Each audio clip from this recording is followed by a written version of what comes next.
As we mentioned earlier, it was 1 year ago today when the COVID-19 outbreak was declared a pandemic. And this was the week last year when shutdowns rapidly escalated. Large public gatherings began coming to an end, and the country faced the prospect of a very different time ahead.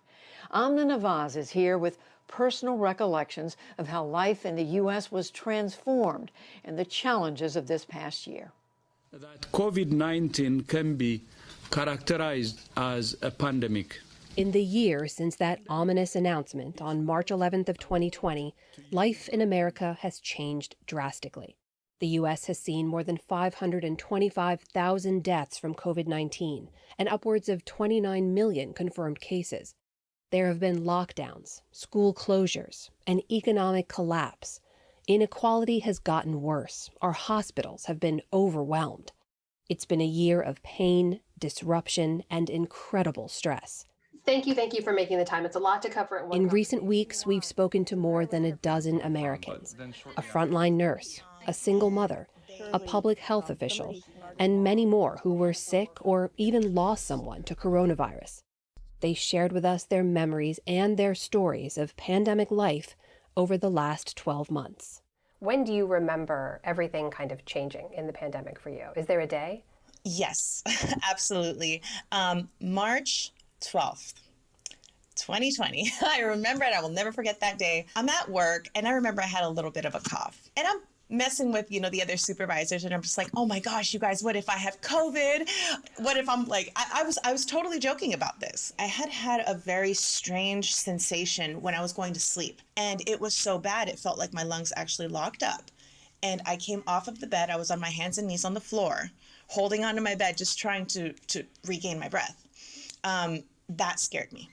And at that point, that's when I said, okay, you know what?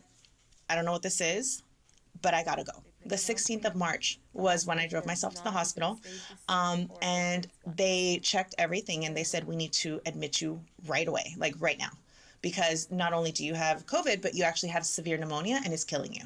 There was one particular day where it was towards the end of the day after doing a 12-hour shift. And because of the volume, we had to open up yet another intensive care unit. And after climbing the stairs to the 6th floor, my legs just could not go anymore. And I came home, did not remember the drive.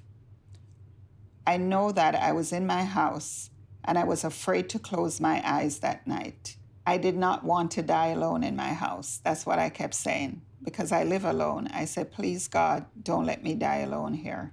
On the day my father passed away, that day marked the 300,000th death of American death from COVID, but it was also the first day that a COVID vaccine was administered here in the United States. So my siblings and I, we remember that moment very well, seeing the image of her receiving the vaccine, and then of course on the banner saying that the U.S. was on target of reaching the 300,000th death that day. Perhaps my father was the 300,000th death that day, but it was just such a momentous day, and certainly darker for some people. Her life was cut short at 28. I said, Adeline, Mom's here, open your eyes. And she would open your eyes, and I said, Adeline, do you know who I am? And she said yes. And then her eyes would go down, and I had to ask her a number of times to open her eyes, and it was extremely difficult. I mean, she was trying so hard to do that, and I knew that my husband wanted to see her as well, so I didn't want to utilize all the time by me just staying in there. So just before we left, I said, Adeline, can you open your eyes and give me a kiss? And she leaned forward and she gave me a kiss on the mouth, and I just had this feeling, this awful feeling that I would never do this again. I have an uncle who passed away from COVID, and he showed up to the emergency department and was really sick, and they didn't test him for COVID. And so thinking about how that has actually affected my family, and the fact that I, even as a physician, have to worry that my family is not going to get the best care is just so upsetting, because Who knows if my uncle had been tested when he first came to the emergency department, if he would have survived. The thing that I worry about a lot with my Black patients, with my Latinx patients, with my poor patients is, do they have that same security when their family members go into the medical system? And I don't think they do. COVID doesn't affect everyone the same. And I'm really angry at those people who just don't care. They don't care about other people, who are insensitive about people. It doesn't matter that my parents were ill, that they had issues. We're still human. We still have a life to live. This shouldn't have happened. My parents should not have been victims of COVID. The single most frustrating thing about this pandemic has been the level to which it has been politicized. This is unlike anything we have ever seen before.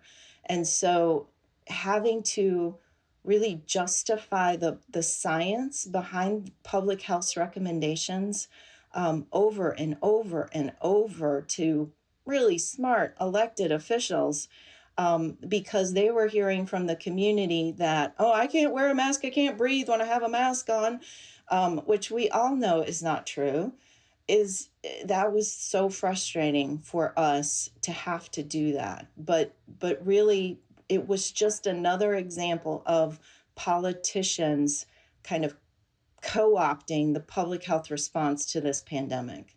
I think the thing that I anticipated the least, actually, was just how we would normalize all the death, how we would normalize like all the kids like stuck at home and essential workers just like going into these workplaces over and over, like just that it could get so bad and seem so normal.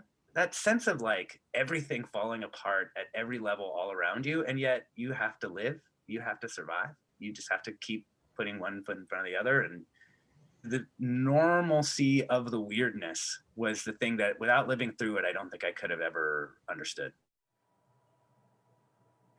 Just heartbreaking to hear all of this. It's been a year that has touched all of us, and we are so grateful to be able to reflect on it.